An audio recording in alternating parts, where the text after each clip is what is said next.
सभी छोटे बड़े श्रोताओं को सुनीता भटनागर का प्यार भरा नमस्कार।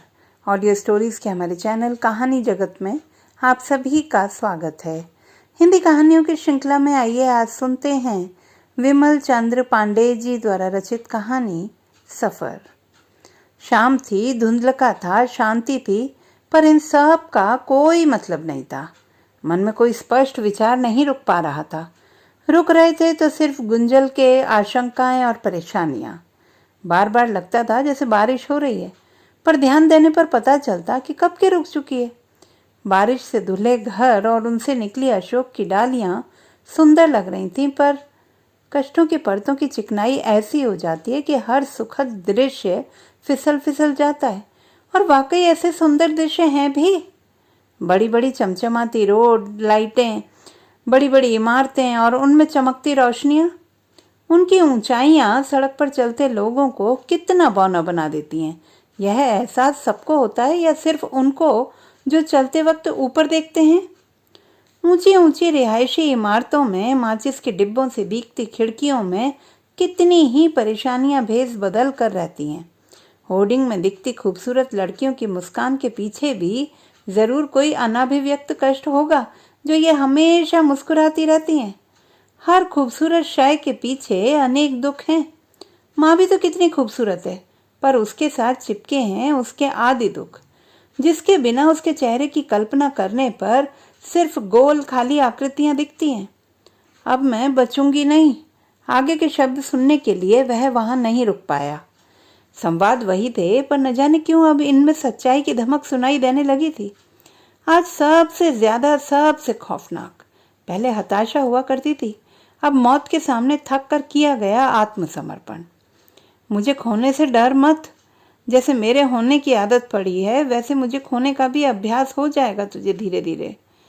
वह यह सोचकर कांप उठता था कि क्या यह धीरे धीरे उतना ही धीरे धीरे होगा जितना उसके होने की आदत। यदि ऐसा हुआ तो धीरे धीरे मरता जाएगा वह, जैसे उसके होने की आदत के साथ धीरे धीरे जीता चला गया था। कभी कभी उसे लगता कि जैसे वह बचपन से ही दुखों और बीमारियों में रहने के लिए अभिशप्त है। अच्छे दुर्लभ दिन थोड़े से सपनों की तरह याद आते जब वह माँ के बक्से में देखता। पुरानी चिट्ठियाँ, छोटे हो गए उसके कुछ कपड़े, कुछ पुरानी तस्वीरें जिसमें सब मुस्कुराते दिखते। माँ की एक पुरानी लाल साड़ी, कुछ डॉक्टरी रिपोर्टें, एक आध डायरियाँ और न जाने क्या क्या तो भरा था माँ के उस अंधेरे कुएंनुमा बक्से में। जब वह उसमें झांक कर देखता तो देखते देखते काफी दूर निकल आता, सालों पीछे तक।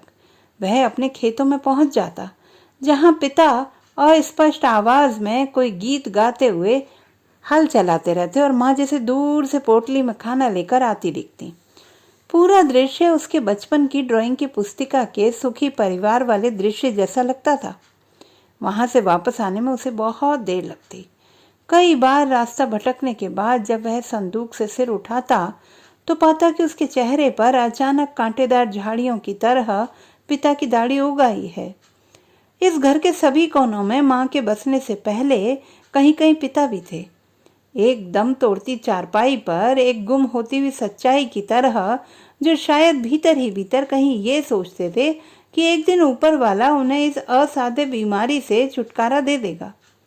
उनकी बरसों की पूजा अर्चना और भक्ति से प्रसन्न होकर उनका जीवन बख्श देगा ताकि वह अपने छोटे से परिवार को सुखी रख सकें।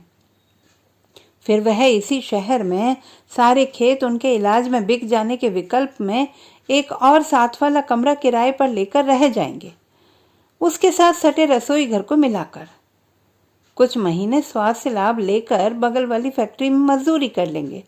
धीरे धीरे कुछ पैसे बचाकर एक छोटा सा घर खरीद लेने का नंगा स्वप्न एक भयानक परछाई की तरह उनकी आंखों में तैरता रहता था। वह इस तरह के स्वप्नों से बहुत डरता था।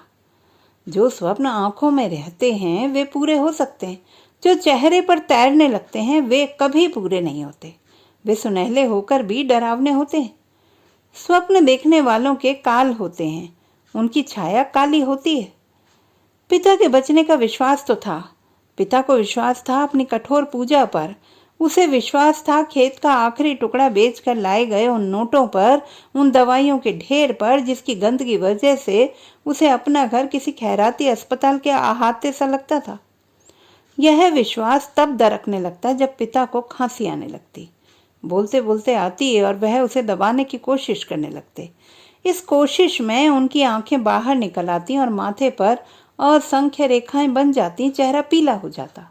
वह शायद उसे हिम्मत दिलाने के लिए अपनी सिलसिलेवार खांसी रोकते, पर इस दयनीय प्रयास से वह डर जाता और उनसे कटा रहता ताकि उन्हें कम बोलना पड़े या वह खुलकर खांस सकें। पिता ने खामोश होने से पहले भी एक निष्फल पूजा की थी। अंत समय में किसी चमत्कार की उम्मीद में उन्होंने आंखें बंद की तो उनके चेहरे पर एक छोटे से घर का नक्शा झिलमिला रहा था। उसने महसूस किया कि यह उसका कोई जाना पहचाना घर है, बहुत करीब से देखा हुआ। उसने डरते डरते भीतर झांका। पिता बिल्कुल स्वस्थ बैठे माँ से बातें कर रहे थे, जोर जोर से हंसकर, बिना खांसे। उसे झांकते देखकर उन्होंने उसे हंसते हुए अंदर बुलाया था। उसके अंदर जाने पर हमेशा से विपरीत पिता ने गले लगाया और उसे कहा कि वह उससे बहुत प्रेम करते हैं।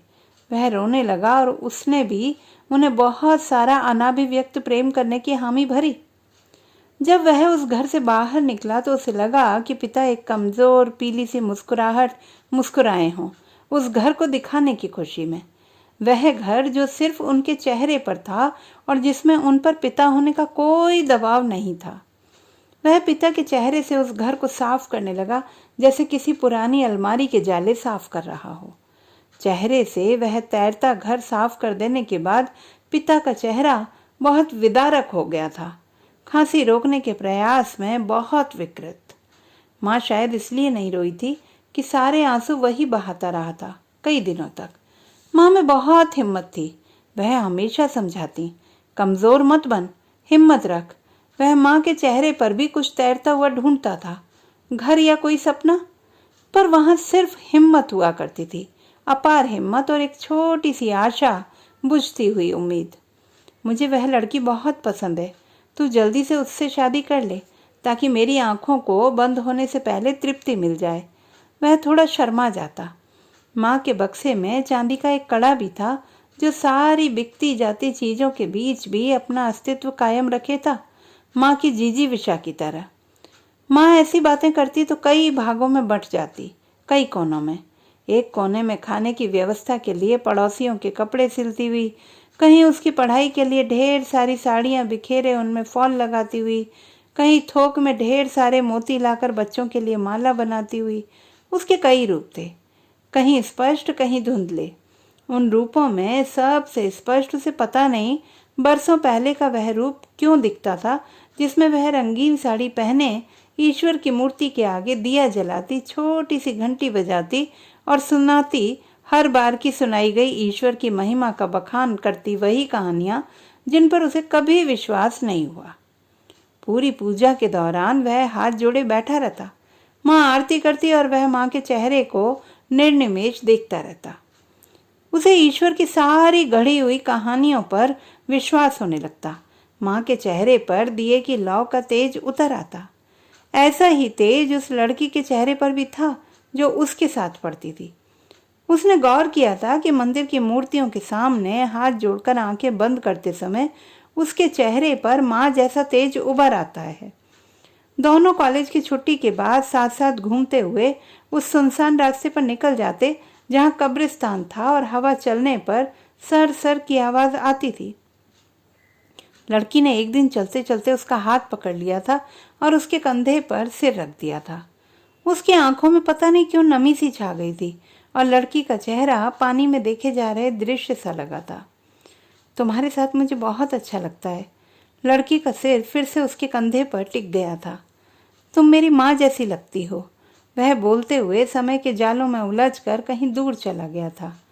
लड़की ने इस भ्रम के निवारण के लिए कि यह बात उसने उसी से कही है या किसी और से, सिर उठाकर देखा और हंसकर कहा था, तुम पागल हो। उस दिन वह बहुत खुश था। लड़की हाथ देखना जानती थी। उसकी हथेलियों को जब वह अपनी हथेलियों में भर लेती तो उसकी आंखें बड़ी परेशान होती। वह कभी इधर उधर देखती, कभी लड़की की आंखों से मिल जाती और कभी दूर कहीं क्षितिज पर टंग जाती। तुम किसी से बहुत प्यार करते हो, वह रेखाओं में देखती हुई बोली। मैं? वो उसकी आंखें क्षितिज पर टंग गई। पर तुम्हारी रेखाएं बता रही हैं कि तुमने उसे अभी बताया नहीं है ना?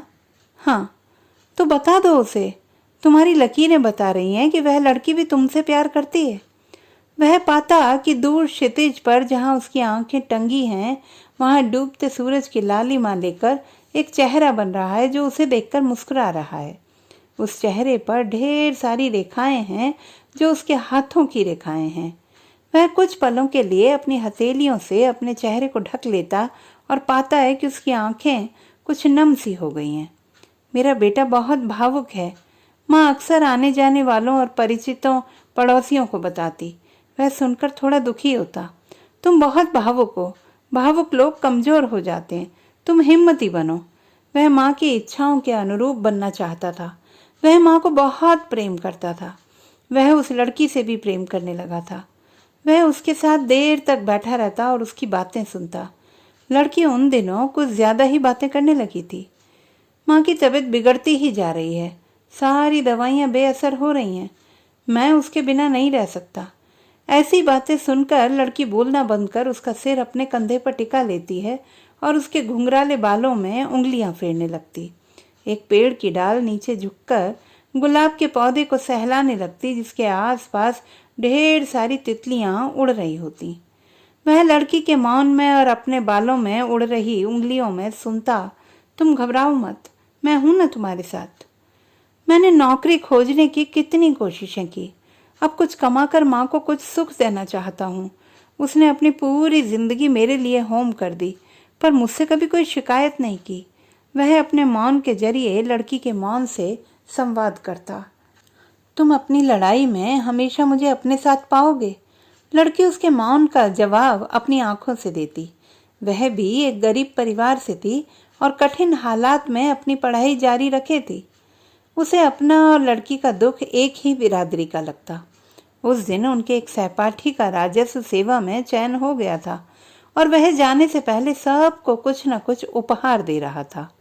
उसे एक क्रूर उपहार के रूप में चमड़े का एक सुंदर बटुआ मिला।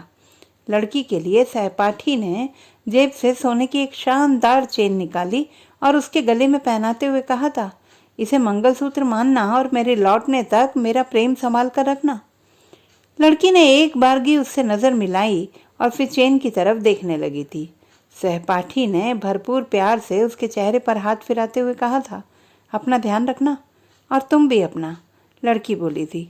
वह कुछ देर तक उस कब्रिस्तान में अकेला बैठा रहा जहां हवा चलने पर सरसर की आवाज आती थी। रोना नहीं चाहता था क्योंकि उसे हिम्मती बनना था। लड़की से उसने कुछ नहीं कहा क्योंकि वह मौन की भाषा का कायल था। शब्दों में उसे कभी कोई खास वजन महसूस नहीं होता था। जाने दे, भूलने की कोशिश कर उसे। तुझे चाहने वाली बहुत लड़कियां आएंगी, तो हीरा है हीरा। उसे याद कर एक आंसू भी मत बहाना, तुझे कमजोर नहीं होना। माँ कितनी हिम्मती है, उसे आश्चर्य होता। वह कमजोर नहीं बनना चाहता था। उस लड़की के बारे में सोचकर वह एक बार भी नहीं रोया। मेरे मर जाने पर घबराना मत, हिम्मत से काम लेना। बगल से पड़ोसियों को तुरंत बुलवा लेना। मुझे चारपाई से नीचे उतार कर तुरंत चारपाई उल्टी खड़ी कर देना। फिर सोचना कि किन किन रिश्तेदारों को उसी समय बताना है और किसे बाद में। घबराना बिल्कुल नहीं, अब तू बच्चा नहीं है, और रोना तो बिल्कुल मत। वह यूं ही निरुद्देश्य टहलते हुए ऊंची ऊंची इमारतों से अपने बौनेपन को नापता। जब घर पहुंचा तो घर में घुप अंधेरा था। उसने माँ को आवाज दी, माँ, मोमबत्ती बुझ गई क्या? जाहिर है मोमबत्ती बुझ चुकी थी, पर कोई आवाज न पाकर उसने माचिस टटोलते हुए फिर पुकारा, माँ, ये मोमबत्ती कैसे बुझ गई माँ? उसने दूसरी मोमबत्ती जलाई। पहली गलकर खत्म हो गई थी। शायद वह सड़कों पर देर तक घूमता रहा था। माँ, माँ, उसके कई बार पुकारते हुए भी माँ का कोई जवाब नहीं था। उसने माँ को लगभग झंझोड़ दिया, पर पूरा कमरा निश्चल था। सिर्फ मोमबत्ती की लौ को छोड़कर जो बाहर से आती हवा से हिल रही थी। माँ! वह हताश सा जमीन पर ढेर हो चुका था। आंखों में नमी सी आ गई थी और सारे दृश्य पानी में डूब कर देखे जैसे लग रहे थे। एक झटके में सैकड़ों दृश्य आकर चले गए और आंखों के सामने अंधेरा छा गया। लगा जैसे पेट में कुछ खौलते खौलते कलेजे तक आ गया है और यदि उसने मुंह खोला तो झटके से बाहर आ जाएगा। कुछ भी हो, उसे रोना नहीं था, उसे मजबूत बनना था। वह बच्चा नहीं था। धीरे से उठा और माँ के बक्से की टेक लगाकर खड़ा हो गया। माँ को कमजोरी से घृणा थी। उसे पड़ोसियों को बुलवाना था, माँ को नीचे उतरवाना था, चारपाई को उल्टा खड़ा करना था, रिश्तेदारों को सूचित करना था। उसे बहुत कुछ करना था, पर उसे रोना नहीं था, उसे मजबूत बनना था। वह धीरे धीरे अपने कमजोर मन पर काबू कर रहा था। उसने जबड़े भींचकर एक लंबी सांस ली और माँ की बात रखते हुए अपने आप को कुछ देर में संयत कर लिया। यह वाकई मुश्किल था, पर उसने थोड़ी ही देर में खुद को बड़ा बना लिया। सुन बेटा, जरा एक गिलास पानी दे देना। माँ के बोलने पर वह अचानक चेहूक उठा था और बाहर से आती हवा से मोमबत्ती की लौ इतनी तेजी से कांपी थी कि मानो बुझ जाएगी। माँ, मैं उसे पता नहीं चल पा रहा था कि वह भ्रम में है या यथार्थ में। इस स्थिति में कभी कभी ऐसा हो जाता है रे, ऐसी बेहोशी जैसी नींद आती है कि पानी दे और मेरी दवाइयाँ भी उठा देना। वह पानी और दवाइयाँ देकर खटिए के पास बैठ गया। उसकी आंखें तेजी से झपक रही थीं और जबड़े भिंचते जा रहे थे। होंठ तिरछे होने लगे थे और वह सीधे रखने की पुरजोर कोशिश कर रहा था। माँ ने थोड़ा पानी पहले पिया।